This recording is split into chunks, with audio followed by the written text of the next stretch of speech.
রাধে রাধে বন্ধুরা, কেমন আছো সবাই? আশা করছি সবাই খুব ভালো আছো। আমরাও কিন্তু খুব ভালো আছি। আজকে হচ্ছে চৈত্র মাসের শেষ দিন, বলতে গেলে হচ্ছে সংক্রান্তি, আর কালকে হচ্ছে নতুন বছরের আগমন, নববর্ষ।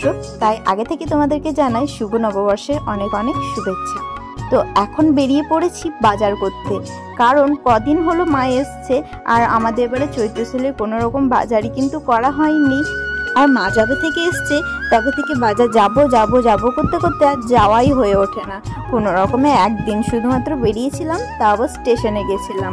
তারপরে কোনো দিন দেখছি মেঘ করছে, কোনো দিন বৃষ্টি পড়ছে, আবার কোনো দিন দেখছি বাবানি ঘুম থেকে উঠতে পারছে না। তাই আর আমাদের আশা হচ্ছিল না, কিন্তু দেখলাম আর না, আজকে যদি কিছু না কিনি তাহলে কালকে নতুন কিছু করতেই পারবো না। তাই আমরা জোর কদমে বেরিয়েই পড়েছি বাজার করতে। আর এদিক দিয়ে দেখো কত ঠাকুর বিক্রি হচ্ছে। কালকে তো সবাই পুজো দেবে, আমাদেরও চেম্বারে পুজো হবে। তাই সৌমেন আর ভাই ওই দিক দিয়ে পুজোর বাজার করতে বেরিয়েছে, আর আমি আর মা বেরিয়েছি এদিক দিয়ে কেনাকাটা করতে। তো প্রথমেই শুরু করব লাড্ডুর জামা কাপড় দিয়ে। তো এই যে এখানেই দোকান, তাই বলছিলাম এখানে নামিয়ে দাও, বললো যে না, আর একটু সাইড করে নামাচ্ছি। তো দেখাচ্ছি কোন দোকান থেকে আমরা বাজার করব। এই যে সাহা বাসনালয় থেকে। এখান থেকে আমার লাড্ডুকে আমি নিয়ে গেছিলাম, তখন প্রথম জামা কাপড়গুলো এখান থেকেই নিয়েছি। আরও যা যা জিনিসপত্র লাগে সবই নিয়েছিলাম, আর বাকিগুলোও কিন্তু আজকে নিয়ে নেব। তো এদিকে জামা পছন্দ করছি, তো সাইজগুলো খুঁজে বের করা একটু কষ্টকরই হয়ে যায়, কারণ সব জামা একসাথেই থাকে। আর এখানে শোকেসের মধ্যে কত সুন্দর ঠাকুরগুলো সাজানো আছে দেখো, আর এর সাথে ঠাকুরের বাসনপত্র আর লাইটিংয়ের জন্য এত সুন্দর লাগছে। বর্ষা লাড্ডুগুলোকে দেখে তো একবারে মন ভরে যাচ্ছে। আর এদিকে লাড্ডুকে একটা প্রজাপতি জামাও পরিয়েছিল। তো এখানে দেখো গণপতি বাবাকে দর্শন করে নাও, অনেক বড় ঠাকুর হয়েছে। এটা আমাদের এখানে পুজো হবে না, একটু দূরে নিয়ে যাবে পুজো করাতে। লাড্ডুর কেনাকাটা শেষ হওয়ার পরেই আমরা এদিকে চলে এসেছি নিরামিষ দই ফুচকা খেতে। তো এটা আমি খেতে পারবো, সেজন্য আমি এখানে এলাম। এরপরে মাদেরকে নিয়ে চলে এসেছি মোমো স্টলের কাছে। তো যেখানে আমরা আগে খুব খেতাম, এই যে মা তারা মোমো। তো এখানে আমরা আগে খুবই খেয়েছি, একদম এক্সপ্রেস বাজারের সামনে। আর এখন আমার ওসব তো কোনো ব্যাপারই নেই খাওয়া দাওয়ার, তাই মা আর বাবানকে দিয়েছি এখানে চিকেন মোমো। তো এক প্লেটই দিয়েছি, দুজনে মিলে ভাগ করে খেয়ে নেবে। আর বাবান তো জানো মোমো খেতে কতটা পছন্দ করে।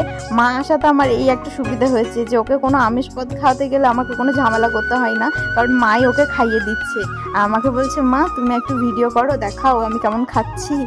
তো মোমো খেতেও প্রচণ্ড ভালোবাসে, পুরীতেও কিন্তু প্রচুর মোমো খেয়েছে, তোমরা দেখেছো। আর কেমন হয়েছে মোমোটা তার জন্য এভাবে হাত দিয়ে দেখিয়েও দিচ্ছে। তো এদিকে খাওয়া দাওয়া পর্ব শেষ হতে না হতে আবার আমরা টোটো ধরে নিয়েছি। এবার আমরা যাচ্ছি বাবানের জামা কাপড় কিনতে, আর এর সাথে আরও টুকটাক যা যা কেনাকাটা আছে সেগুলো। তো ভাইকেও আমি এই নববর্ষতে কিছু জামা কাপড় কিনে দেবো, সেই জন্য ভাইকে সৌমেনকে বলেছি ওদিক দিয়ে কিনে দিতে, কারণ একসাথে আমরা এতগুলো কভার করতে পারবো না। অনেকটাই বেলা হয়ে গেছে, মানে রাত হয়ে গেছে। এখন তো প্রায় 8টা সাড়ে 8টা মতো বেজেই গেছে। এবার বাড়ি যেতে যেতে হয়তো 9টা সাড়ে 9টা বেজে যেতে পারে। তো চলো এদিক দিয়ে কেনাকাটাগুলো সেরে নিই। তো বাবানের জামা, এই দেখো এই গেঞ্জিটা সামনে যেটা দেখছো ব্লু কালারের একটা মাস্টার্ড ইয়েলো কালারের, এই জামাটা কিন্তু এসে আমাদের পছন্দ হয়ে গেছে, কারণ এই কালার কম্বিনেশনে কোনো জামাই কিন্তু ওর নেই। তাই মা এটা ওর জন্য নিল। আর এখন চলে এসেছি কিছু বাসনপত্রের দোকানে।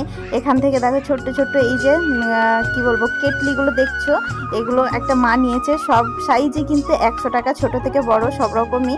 আর এর সাথে আমি কিছু ঝুড়ি টুড়ি দেখছিলাম, তো ওগুলো অত পছন্দ হচ্ছিল না, তাই বাবানের জন্য একটা ওয়াটার বোতল নিয়েছি, আর এর সাথে একটা কেটলি নিয়েছি মায়ের। আর সেরকমভাবে কিছু কেনাকাটা করিনি, বাট সবগুলোই দেখলাম যে কেমন কি রেঞ্জের মধ্যে আছে। তো বেশ রিজনেবল প্রাইসের মধ্যে আছে। তো এখন চলে এসেছি নাইটি দেখতে। আর নাইটি এর আগেও দেখছিলাম, কিন্তু অতটা পছন্দ হচ্ছিল না, তাই এই কাকিমাটার দোকানে এসেছি। এখানে আমরা প্রায়শই আসি, এখান থেকে টুকটাক সায়া ব্লাউজ যা যা লাগে সবই নিয়ে যাই। তাই আজকেও ভাবলাম এই কাকিমার দোকানেই আসি। তো গিয়ে দেখছি দোকান বন্ধ, মানে দোকান বন্ধ করে দিয়েছে অলরেডি, তখন 9টা বেজে গেছিলো। এবার আমরা ফোন টোন করে আবার কাকিমাকে বললাম দোকান খোলার জন্য। তো আসা মাত্রই আমরা কিন্তু জিনিসপত্র সব চুজ করে নিয়েছি। আর এদিকে আবার কারেন্টটা পালিয়ে গেছে এই সময়ে, তাই এখান থেকে যা যা কিনেছি সবই কিন্তু বাড়ি গিয়ে দেখাবো। আর আমি কিন্তু এখান থেকে একটা কাপ্তান নাইটি কিনেছি। তো যথারীতি বাড়ি চলে এসেছি আর টুকটাক খাবার দাবার ওদিকে বসিয়ে দিয়েছি, কারণ রাতে তো কিছু খেতে হবে।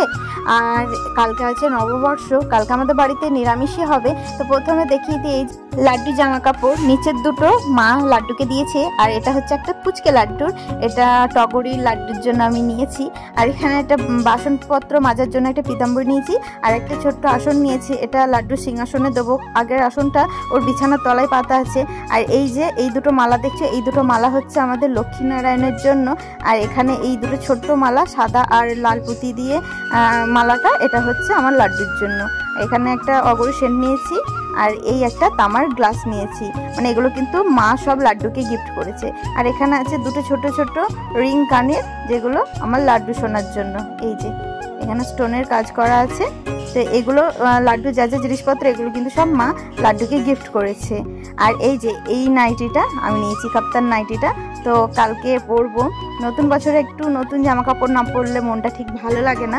তো এই প্রথমবার কিন্তু আমি এই ধরনের নাইটি পরছি। তো এইদিকে এই ব্লাউজ দুটো, এই দুটো আমি মাকে দিয়েছি। আর মামনির জন্য আরেকটা ব্লাউজ নেওয়া হয়েছে, দেখাচ্ছে দেখো। এই যে এই ব্লাউজটা মামনির জন্য নেওয়া হয়েছে, এটা মা দিয়েছে মামনিকে। আর এখানে ভাইয়ের জন্য নেওয়া হয়েছে এই দুটো হাফ প্যান্ট, আর এর সাথে নিচে জামাটা আছে। গেঞ্জি নিয়েছো একটা, ওর জন্য আমরা গেঞ্জি দেখছিলাম কিন্তু অতটা পছন্দ হচ্ছিল না। তো এই গেঞ্জিটা দেখো, এটা ব্ল্যাকের মধ্যে একটা সিম্পল একটা লোগো আছে, দেখতে বেশ ভালো।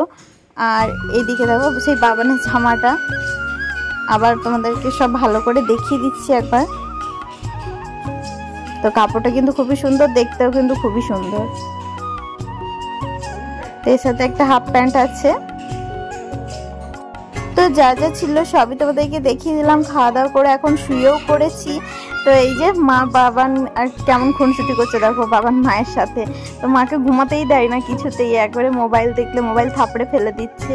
তারপরে মাকে ধরে আর কি এভাবে জড়িয়ে ধরে আর কি মোবাইলটাকে দেখতেই দেবে না, বিভিন্ন রকমভাবে বিরক্ত করার চেষ্টা করছে, আর খুব জোরে জোরে হাসছে। তো চলো আজকের মতো ভিডিওটা আমি এখানেই শেষ করছি। যদি তোমাদের ভালো লেগে থাকে তাহলে অবশ্যই কিন্তু একটা লাইক কমেন্ট শেয়ার করো, আর নতুন কেউ হলে চ্যানেলটা দিয়ে সাবস্ক্রাইব করে দিও। দেখা হচ্ছে নেক্সট ভিডিও নিয়ে। আর তোমরা কেমন কি বাজার করলে সেটাও কিন্তু আমাকে জানিও। দেখা হচ্ছে নেক্সট ভিডিও নিয়ে। ততক্ষণ তোমরা সুস্থ থেকো, ভালো থেকো, টাটা, গুড নাইট।